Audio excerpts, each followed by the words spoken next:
So database management system. So before we start the subject of first chapter, we will see what are the points in the first chapter. We will see why database is required. We will see an example. We will see the characteristics of database and their history. Oh yes, we will see what systems were there before database was introduced. So earlier in 1950s till 1980, people were using file systems. So file systems will be like the computers. They will store separate files. All the data will be stored in different files. We will see a difference of this file system and database. Then we will see what is a DBMS.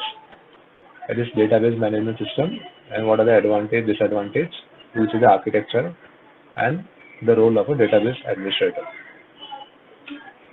So first of all, let us see what is the difference between data, information, database, and DBMS. So let us say if I take a small example, if I take a number, I'm just going to take a pen. Okay, if I write 90. Okay, so this is a number 90. So I call it as a data. Okay, I have a number 90, and data is nothing but raw facts. So why do we consider it a raw fact? Because we don't know this 90 is expressing what. We don't know 90 can be date of year, or 90 can be marks, or 90 can be degree. So it can be anything. It can relate to anything. But since there is no additional information here, so we cannot predict what it is. We can only know that it is a raw fact. It is a raw data. Now, when this data is processed, now when I say you secured 90 marks in database management system. So now you understand, oh, this 90 which was raw data till now when I say that you scored 90 marks in database management system, then I call that information as processed data. So we call marks as 90 as information. So before only 90 was data, and when I introduce you that you scored 90 marks, then we call this as information. So data when gets processed, we call it as information. Okay. Now this information will give you some knowledge. Okay. So many companies they have huge amount of data. Okay. For example, Google, and you know Google how they build the revenue model. They have the data of the entire world.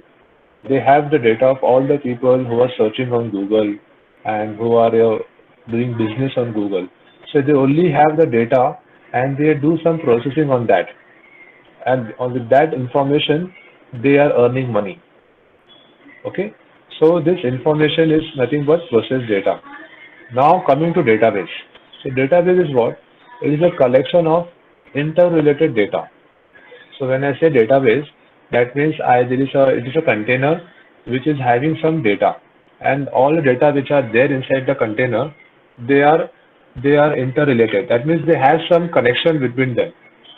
They are not isolated, but they have some connectivity, some relation between them.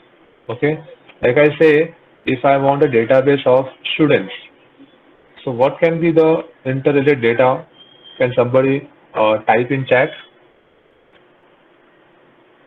I repeat, if you have a database of students, what can be the interrelated data?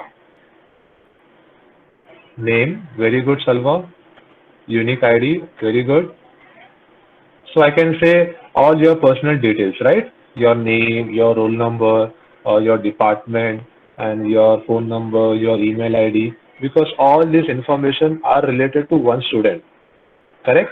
So we call that if I have 100 students, so I will store all the details of the personal records of 100 students in one database.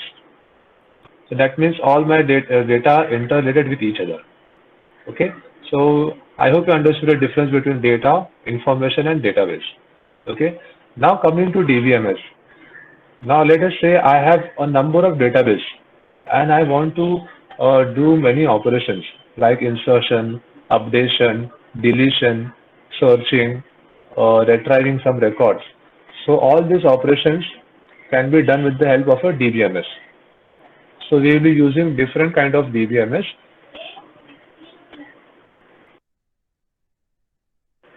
So we will be using different database management systems in real life to manage our databases.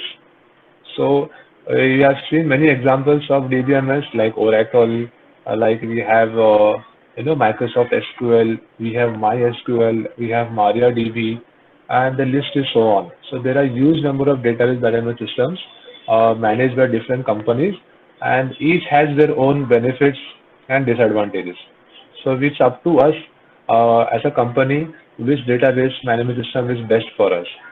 Okay, so people who are working on Python, they will be working on MongoDB. We also have something called as NoSQL. So there are huge number of database management systems which is going to manage our database. So where we can do all these operations like selection, insertion, updation, deletion. So I hope you understood the difference between data, information, database, and DBMS. Is there any query from anyone? Okay, thank you. So let us go ahead to the next slide. Now coming to our course, database management system. So why do we need a database? So why database is required? Here we'll see a small example, and we will have a thought process. That means we will observe something and we will come to some conclusion. Okay, so all of you be ready. Information is a very valuable resource. Some say information is power. So information, we are living in the information age. There has been different, if you chronologically, we had different ages from man age, stone age to medieval age, and now we are living in the information age. So whichever company is having the information, people are ready to pay money for it. For example, if I want to, I'm opening a small company, okay, and I want the customers who will buy products from me. So I want specific users who are going to buy from me. So if a company is there which is giving me contacts of all the people who are interested in buying the products, so that becomes an information. So that is a very valuable resource because I can do business with it. So the storage and retrieval is important. So information is a very crucial resource in today's age. So common approach for storing and retrieving information is to build a database. Okay. Now let us say you are opening a company and you don't have a database. So what will you do? You will just take a book or a paper and you will do everything manual. Right? You will write all the names of the people, names of the client, their contact numbers, and the meetings which you have done with them. So if everything is on paper, then just think how much effort will it take to compile all those. Okay, just imagine without computers, without database, if you are doing a business, how life will be difficult, right? So we have to find a database, so where we can store.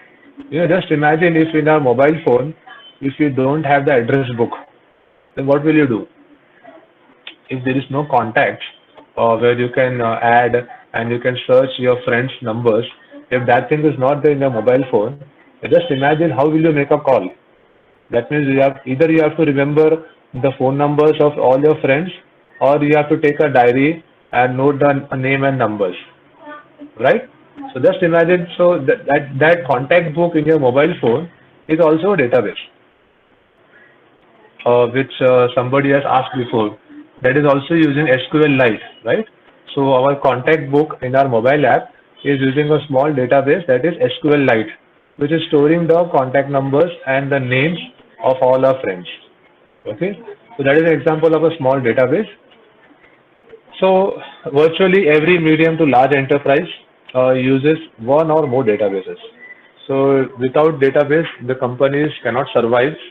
So whether it is a medium or if it is a large company, they have to use database. Let us see some example. Libraries. I hope everyone has been to our college library. If somebody has not visited, just let me know. Is there anyone who has not visited the library? Okay, so at least once in your college lifetime, you must have visited library. So we have seen there are so many books, and the entire library is centralized. That means you can check in, check out, and your record is there in the library.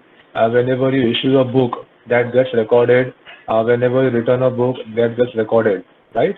So they do both the work. They maintain a manual file also, and they maintain a digital record also. I hope everybody has seen that. Yes, very good. So libraries, they have to maintain the records of all the books. They have to maintain the books issued, and they have to maintain all the journals. So it's a very complex system. So they also require database. And even now also, many libraries, they have online systems. So you can search for book whether it is available online or not. Okay, so that will save your time instead of going to a library and searching for a particular book. So you can also search for books online. Next example is airlines. I hope everybody has at least seen the websites where we can book tickets online, right? So we can, these airlines, they also need a database. So they can see which reservations have been done, how many customers are there for a particular flight, and how many cancellations are there. So for managing all these activities, uh, we have to use a database. Yes, Abdul Karim, I'll be sharing the PPT. Next example is banks. Okay, so banks, they also need a database. As you have know that they keep record of all the customers, and they keep the record of all the accounts and all the transactions, day-to-day transactions. So they cannot survive without database. And finally, most websites, okay, whether it is Amazon or whether it is Google, everybody needs a database. So without database, we cannot make our websites dynamic. So just imagine our website without database, how will it be? You will visit once or twice. You will never come again. Why? Because every time you will be coming, you will see the same content. So when your website is static, people will never come to your website. Okay. So can anyone tell me which was the first product Amazon started selling online?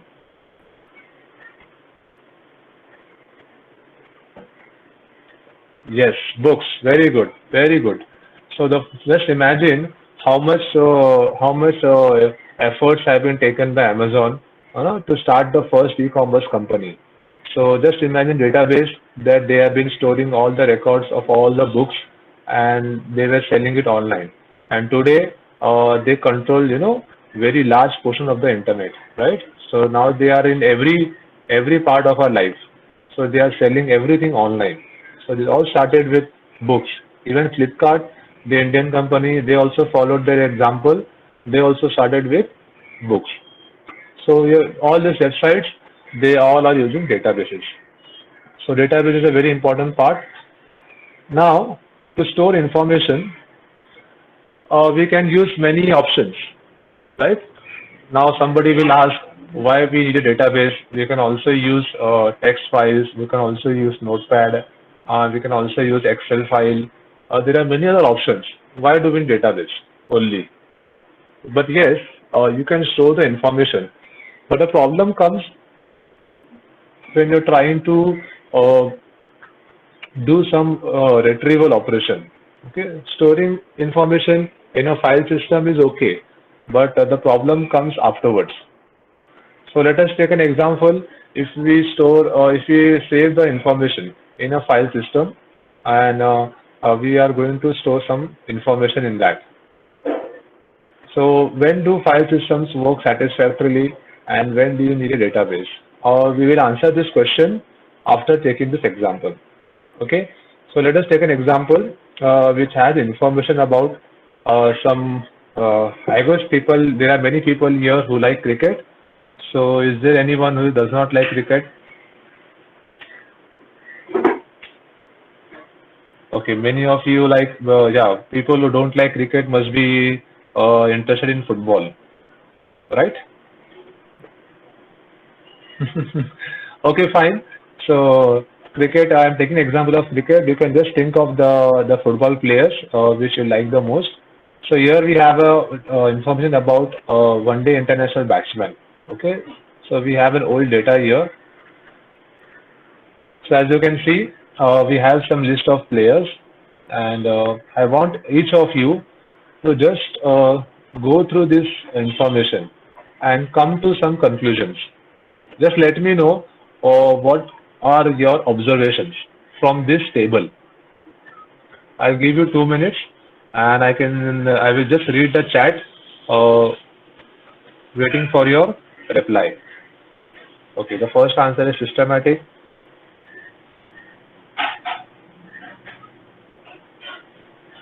I'll come to this point. It is not systematic. It is a relational database. Okay. This is not a database. This is just an example of information which is stored in a file.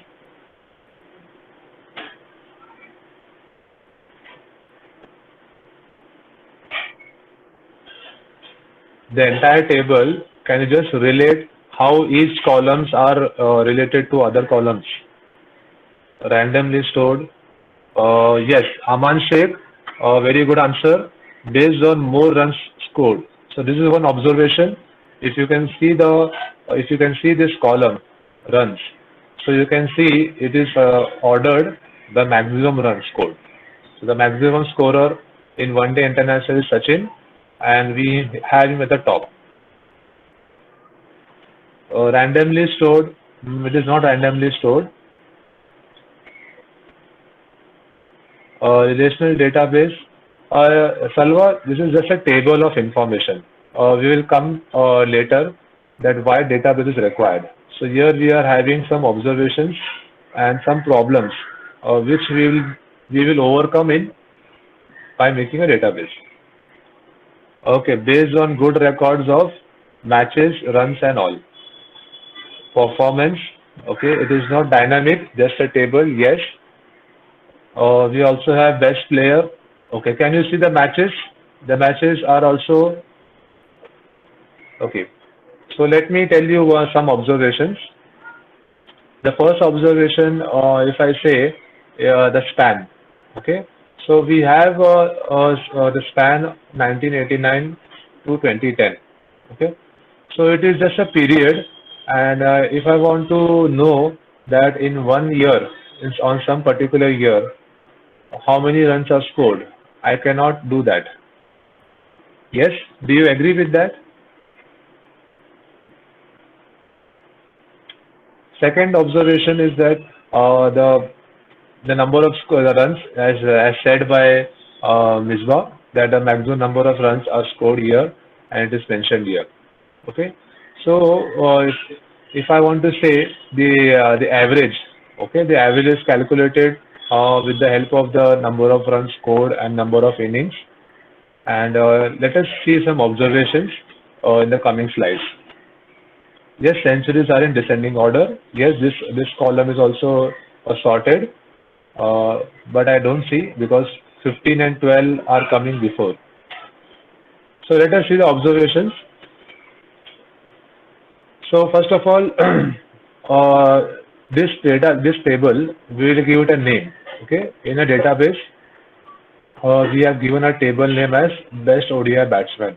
Okay, so in an example, we'll make a table by the name best ODI batsman, and we are going to name that table as best ODI batsman. So each DBMS or database management system, it maintains information about the database itself, like columns and tables. We call such information as metadata. Okay, so the metadata is like player, span, matches, innings, runs, average, strike rate. This all information, we call it as metadata. So metadata is what? It is just the information about the database. So can you think of example of metadata in our previous examples like airlines, library, banks? Can somebody take an example of all these systems? Can can you just type the metadata of all these airlines, libraries, websites?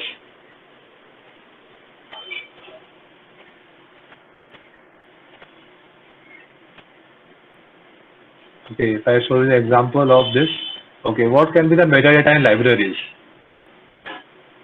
Students, books, right? Books issued, book return, and the staff who is issuing the book, correct? What about the metadata in airlines? Flight details, passenger details, ticket details, start date, departure date, arrival time, departure time. Yes, Aris, very good. Bookings, yes. Ticket number, very good. Flight number, yes. ISBN number of the books, very good. Date is a very important. Date is very important metadata in libraries, also in airlines and banks. So whenever we do or whenever we create any record, date is a common factor for all of them. Yes, type of the economy class, first class, very good. Seats remaining, very good. What about banks? Banks, we can have customers, account numbers, yes, transaction. Then we can have many services offered by banks, documents, account owner details, very good. So similarly, you can take for Amazon as well as Google. So for Amazon, you are purchasing some product or you are,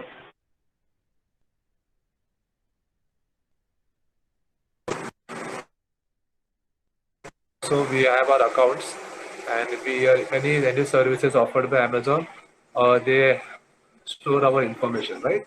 In Google, they store our browsing details, browsing history. They can store our mail records. We have the YouTube also. We have Gmail. We have G Drive. So they are storing all our personal documents. So I hope you understood what is the example of metadata. So it is just about the information about the database itself, which can include the columns and tables. Yes, if some data has been typed incorrectly, okay, we are already 12:45, so I'll just stop with this example, okay. So if I say there are errors in database, it is very common. Okay, so database, because data is coming in the raw data, it can have errors. So if somebody is has searching by the name Tendulkar, so instead of A, okay, somebody is typing E. Okay, so there is no way to retrieve information about Tendulkar. So here there's a problem. Okay, so when data is not searched properly, then there will be no output. Okay, so it is case sensitive. The second column, like I said, span, it gives entries between the different years. And as the year started playing and the year is stopped playing. So it is this career, okay, from 75 to 85. So it is data is created as one value, okay. And usually there is no simple way to separate these two dates, okay. So here, this will not happen in database.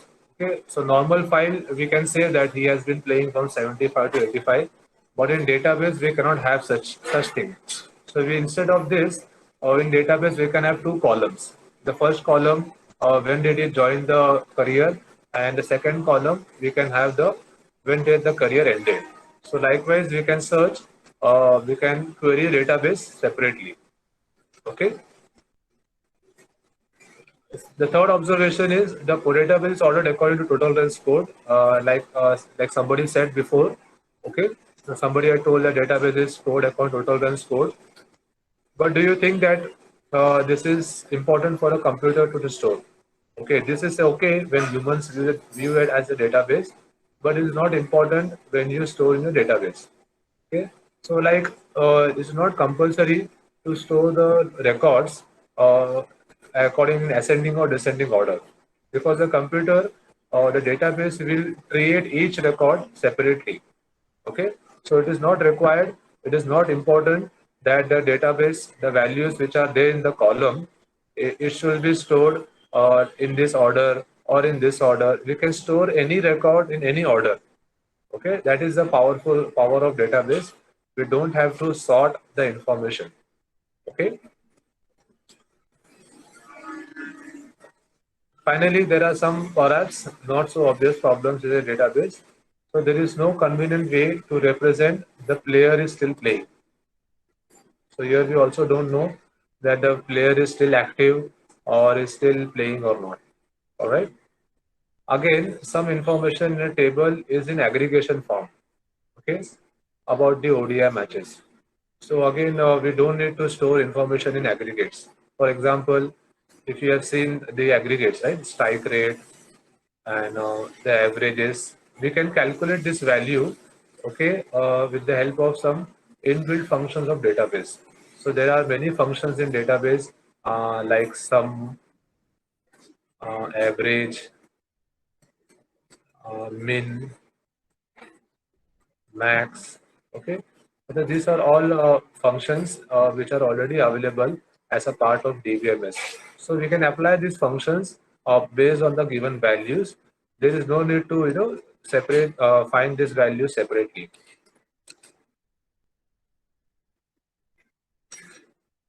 Okay, so we'll stop here. We understand the next lecture that why database is required. Okay. If you have any doubts, just let me know in the chat section, or you can unmute your mic one by one.